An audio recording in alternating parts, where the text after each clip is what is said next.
has kind of been a part of my life since I was very young. I remember coming home, from school and wanting to make music somehow, whether that was just, coming up with little songs and singing them into dictaphones, or around the age of 14, picking up guitar and actually being excited by making music that way. Singing was like a really natural way of expressing myself. I think every kid had something that they would do as an outlet, and that was definitely mine.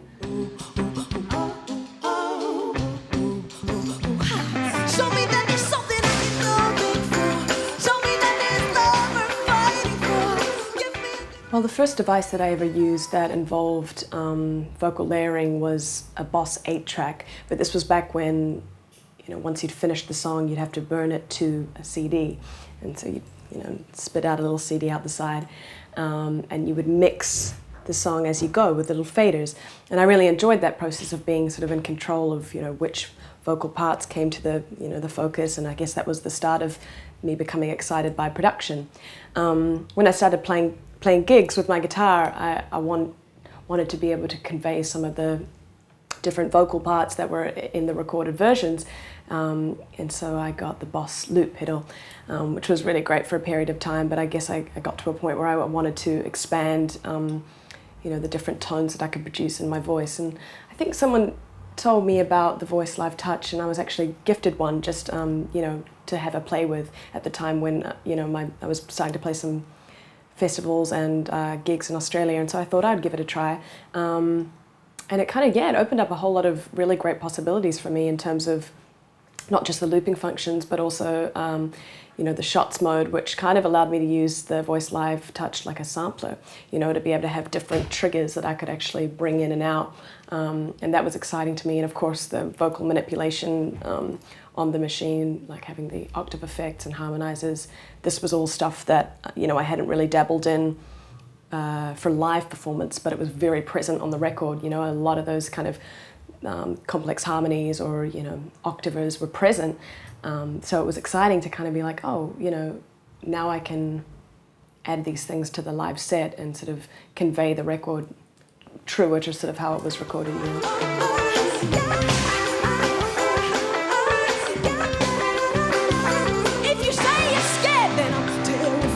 I now use it in pretty much all of my shows. It's my main looper. We still use Ableton a little bit for syncing my loops to a click, which is one thing the VoiceLive doesn't do at this point, but I'm hoping that it will soon. It's been really great to kind of involve it more in the live band scenario. But the best thing about the machine, I guess, is that it provides a great sort of foundation for radio shows. I much prefer to go in and do an arrangement of a song where I can kind of beatbox up a beat and get pads and sort of replicate synth sounds with my voice and get a full arrangement rather than just playing a song acoustically. I think it just makes for a more interesting experience for the radio shows and for more intimate gigs.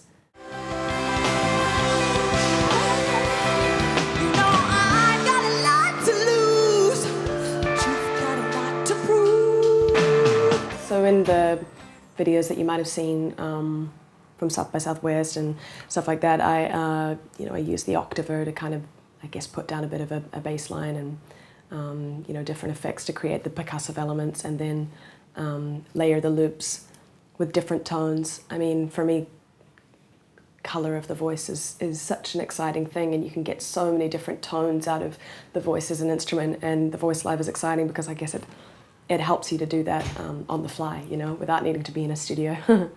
I think, I use it to kind of color certain parts of the song that feel like they need an extra lift or, a point of drama, to add that effect in. I don't like effects units to become a novelty or something that, I think it's nice when they just color the set and add a little bit of dynamic to things. At the end of the day, you still want the focus to be about the raw tone and the connection of just, me and a microphone with the audience, but if you can add in these extra elements of excitement, I think that's, it's just another dimension of the set that makes it exciting for people. If you say you're ready, then I'm justified. If you say it's easy, then you've crossed the line. If I say it's over, then I'm in the night. I'm definitely a bit of a geek when it comes to that stuff. I think around the age of 15 when I discovered this Boss 8 track. I was pretty excited by the idea of not only writing a song and the process of that, but then producing it and sort of, you know, mapping out different ways that you can execute that song. So the production element was really exciting to me. Of course, I went on to co-produce most of Vows, and so that side of things really excites me, you know, not just the writing of the songs, but how you actually go about presenting them to people. And discovering Pro Tools as a software was a big turnaround for me as an artist, you know, now being able to arrange MIDI and horns and sort of sketching out little string parts and stuff like that, rather than just being limited to the voice and the guitar. So I think, yeah, it's been a bit of a hobby of mine to discover iPad applications, things like the VoiceLive, any, you know, delay pedals, things that excite me, and they also kink your think when it comes to songwriting. I find that I can get quite stagnant in one process. If I'm writing constantly on the guitar, it'll get to a point where I feel like I've run out of things to do. You get on the iPad Lemur app, for example, or, you know, the Sound Prism or whatever. I use a few different applications as well as different kinds of plugins on the computer, and suddenly it'll just change your perspective or give you a new sound to play with that might spark a song. So I guess I feel lucky to live in an age where there's so much on display for you to play with, you know. Show me something I can go back for. Show me that there's a lot I'm fighting for. Give me a good reason to believe it all. It's hard sometimes to keep that same inspiration for the songs, especially a track like Settle Down, for example, I wrote when I was 16, you know, and been playing them for a long time. And to inject a bit of spontaneity into the songs, I use things like the VoiceLive to give me new inspiration or to recreate the song somehow. My band also love to come up with new translations according to how we feel that night. So I think most people will find I never really play it the same way. It's always kind of a little variation on the loop, or maybe a different, you know, like voicing for the harmonies, just ways to kind of keep it exciting for me and for the audience. I'll plan the presets, you know, I'll have them mapped up and set to the various banks before the show, but when it comes to actually using them on stage, I try to keep that pretty free. The studio is a very different thing to live for me. I have quite a different approach, and obviously on the computer you've got, you know, hundreds of plugins and different kinds of you know, software that you can use. But surprisingly, I just went to Montreal and worked with a producer called Damien Taylor, who's done records for The Prodigy and many records for Björk. And we sat down and wrote a song with me on the VoiceLive and him on the Lemur, the actual analog Lemur sampler. And it was really cool to use it in that setting of actually writing a song with it. You know, I found that if I got a vocal hook in my head, I could, you know, quickly loop it up and have it there as a foundation for us to bounce ideas off, you know. And then, of course, in shots mode, you can decide, okay, I want to go to a chorus section now and start a whole new kind of loop, which would be perhaps, you know, involve a key change. You can go between the two. So using it as a songwriting tool is something I'm just discovering now. You know, it's funny, I didn't even really read the manual. I'm not very patient with those things. I get really bored and I throw it away. So for me, I think the greatest way to learn a piece of, you know, whether it's software or an instrument or a sampler, is to just play around, you know, and to sit there and go through all the presets. And if anything excites you, try and, you know, write something with it, or try to, you know, just experiment. And that was the way that I got my head around it. There's still much that I am yet to discover, but of course, once you are performing with the tool, that's the greatest practice of all, because you're under pressure and you have to get it down. So the more I used it, the more confident I became with it. But for the most part, I'll find a setting that I like the tone of, and then I will, you know, set the scale to the harmonies that I want to recreate for that song. A lot of them I will tweak and kind of, you know, I have a strong idea in my head of how much top end I want in that tone or whatever to get the kind of feeling across. And so a lot of them will be tweaked. But there are a few that I like to stick to. I think you find the ones that work best. And for the sake of simplicity on stage, I usually keep to about 5 or 6. You've got a lot to prove.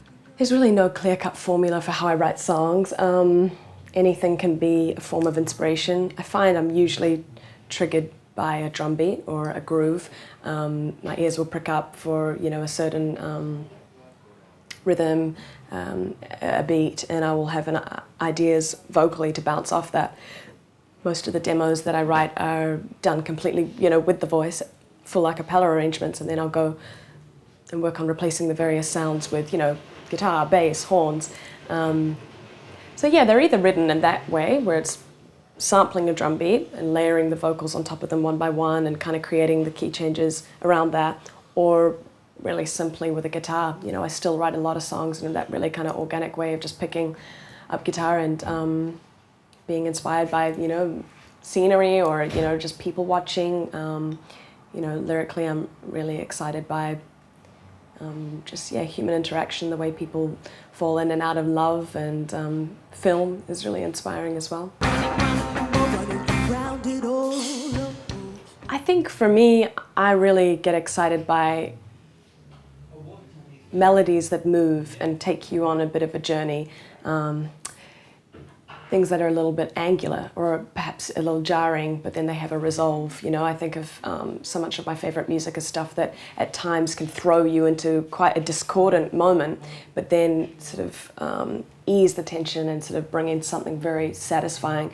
I try to go for melodies that will have that sense of tension about them, you know, moving around and being, you know, catchy to an extent, but also just exciting and having a drama. And I think, you know, that also comes from feeding your brain with as much melodic music as possible. You know, I spent a lot of time listening to Miles Davis for a while, and also even, I guess, bands like Tears for Fears, I consider them really melodic songwriters. And the more that you listen to that kind of music, it starts to feed into your subconscious, I think.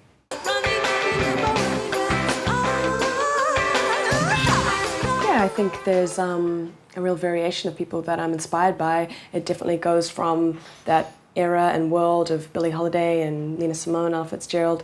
But I also went through a stage in high school where I just became a huge fan of like Queens of the Stone Age and the Mars Volta and Battles and all of these kind of more progressive experimental rock bands. I was so challenged by them melodically and also percussively. The kind of time signatures they dabbled in was so, you know, challenging to me. I didn't understand any of it. I think that's what drew me to explore it more. And of course, you know, Prince and Michael Jackson I consider as artists that were able to sort of fuse pop sensibilities with a really experimental kind of approach at times as well. You know, yeah, there's Rufus Wainwright, Minnie Riperton, but also like one of my favorite bands is from Denmark. They're called Mew, and it's really exciting for me to discover bands that are, you know, maybe a little less known, but sort of really doing something different and something that sort of fuses a whole lot of genres, and therefore like they create their own, you know, their own signature sound. The Dirty Projectors, a great example of a band I think that are kind of, yeah, just carving out their own sound completely. Singing is really physical for me, so I spend a good deal of time before every show warming up my body. Don't really do much vocal warm-ups in the traditional sense. It's more about treating it like, I guess, an athlete would before a race. You know, he has to stretch and he has to prepare his body for a very intense kind of spurt of energy. And it's the same way with my voice. You know, if I can transfer the energy away from being all in the throat and, you know, have it sort of come from other parts of the body, that definitely protects the vocal muscle, you know, and I have to use it every night, so it's important.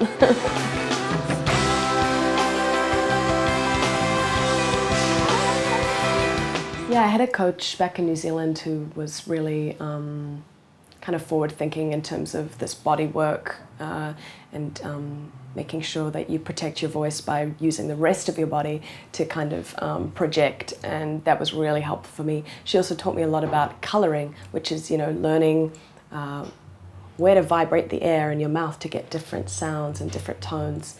If you want to, you know, sort of replicate that Nina Simone tone or that back of the throat kind of sound, there is a certain place you can access in the throat to kind of do that. And in the same way, you know, that maybe a more kind of high-pitched or nasal tone, you know, there's a direct way that you can change the palette that you vibrate in to get that sound. And this was all so exciting to me, especially because I consider the voice as an instrument and definitely you know, capable of more than one tone.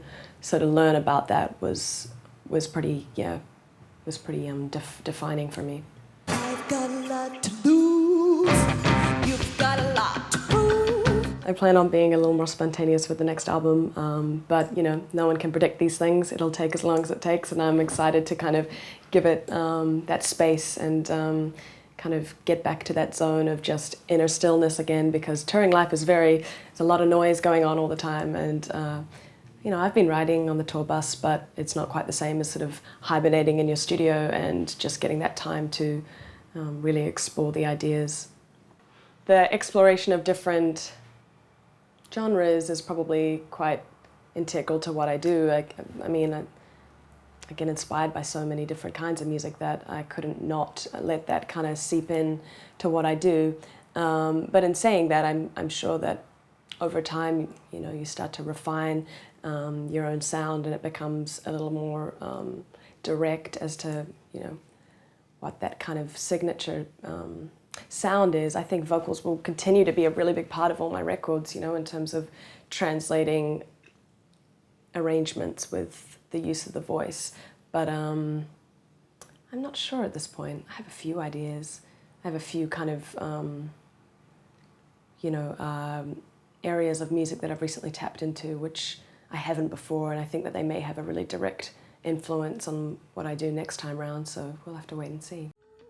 Yeah, it's definitely changed the way that I perform on stage. I mean, looping has always been something that I have incorporated somehow into my live set, but I think it's definitely been expanded with what VoiceLive has offered. And you know, it's exciting to see where the software will go in terms of things that, you know, will be added, and I'm excited for the kind of possibilities for the future of a machine like that.